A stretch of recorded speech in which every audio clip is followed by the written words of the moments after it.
Next, we're going to look at an example of a power law model. Here we have the 8 planets, Mercury through Neptune, their distances, their average distances from the Sun, which would be our x, our explanatory variable, and their period in Earth years, how long it takes the planet to make a complete circuit around the Sun, measured in Earth years.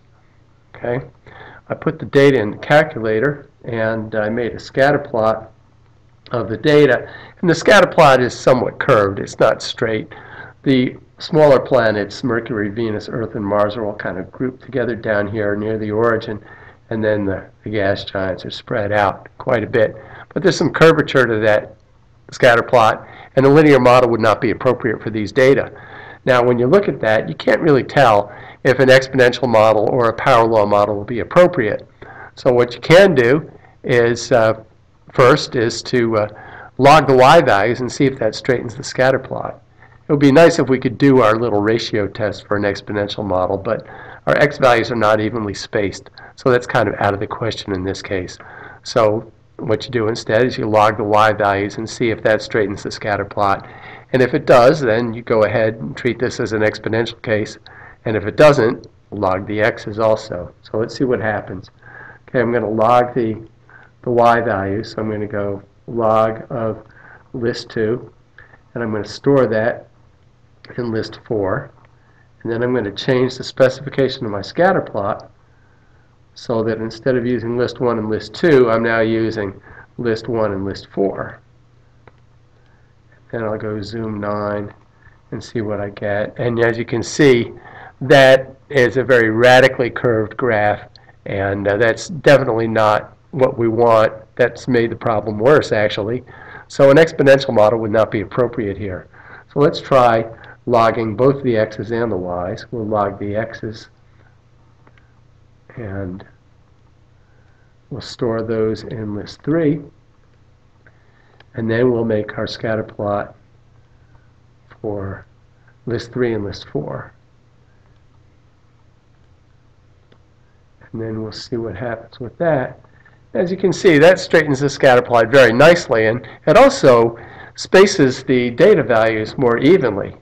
These were the four small planets that are closer to the Sun. They're more evenly spaced. Then we have the asteroid belt, and then Jupiter, Saturn, Uranus, and Neptune going out, and they're more evenly spaced. It makes a much more attractive graph. So logging both x and y seems to work, straightens the scatter plot, so a power law model will be appropriate. What we're going to do is we're going to go to Stat Calc 8, and we're going to put in list 3 excuse me, as our x values. They're the logged x values.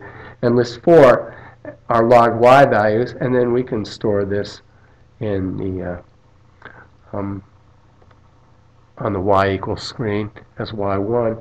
And when we produce this, you'll see we get these values for A and B, and we get a very, very high r squared, a very, very high r. They're both approximately equal to 1 if we round to 4 decimal places.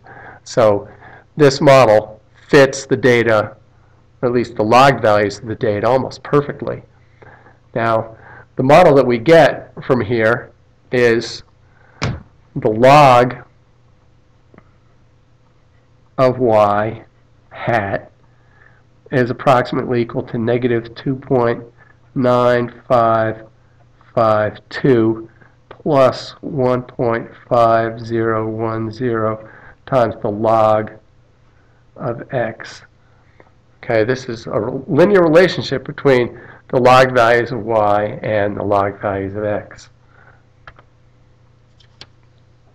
Now, the real relationship between x and y, the distances from the Sun and the periods in Earth years, that's really a parallel relationship, and we need to be able to get back from this, where we have little a is negative 2.9552 and little b is 1.5010. We want to get back to a parallel relationship that looks like this.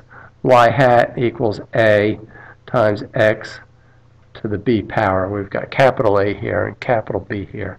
Now capital A is just 10 to the little a power, so that's going to be approximately 10 to the negative 2.9552 0.52 power, and that's approximately 0.0011. Okay, little b, capital B rather, is just equal to little b, and that's going to be equal to approximately 1.5010. So our power law model, the true relationship that we're looking for is y hat is approximately 0.0011 times x to the 1.5010 power. That's about 3/2. Okay, so this is a relationship between the predicted values of y, the predicted periods of the planets, and the distances of those planets from the sun, their average distance from the sun. Now, if we want to make a prediction, this is the model we'd want to use. We could say, for instance, if x is 3,666, then y hat would be approximately 0.0011 times 3666 to the 1.5010 power, and that's approximately 245.73 Earth years. Now, this number right here is the mean distance of Pluto, the demoted planet, from the sun. And if we plug in the mean distance of Pluto from the sun into this power law that we estimated, we get 245.73 Earth years. The actual period of Pluto is 247.68 Earth years. So it's not too far off. We've done a pretty good job of estimating. Having a very high R-squared definitely helps in this situation. Now you might recognize this law right here. This is a relationship between the mean distance from the sun, the radius of the planet's orbit, and the period of the planet's orbit. And it's a 3/2 power relationship. You might have seen that in other contexts as the square of the period is proportional to the cube of the radius.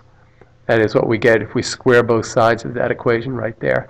And you might recognize that as one of Kepler's laws of planetary motion that you learned about in science class.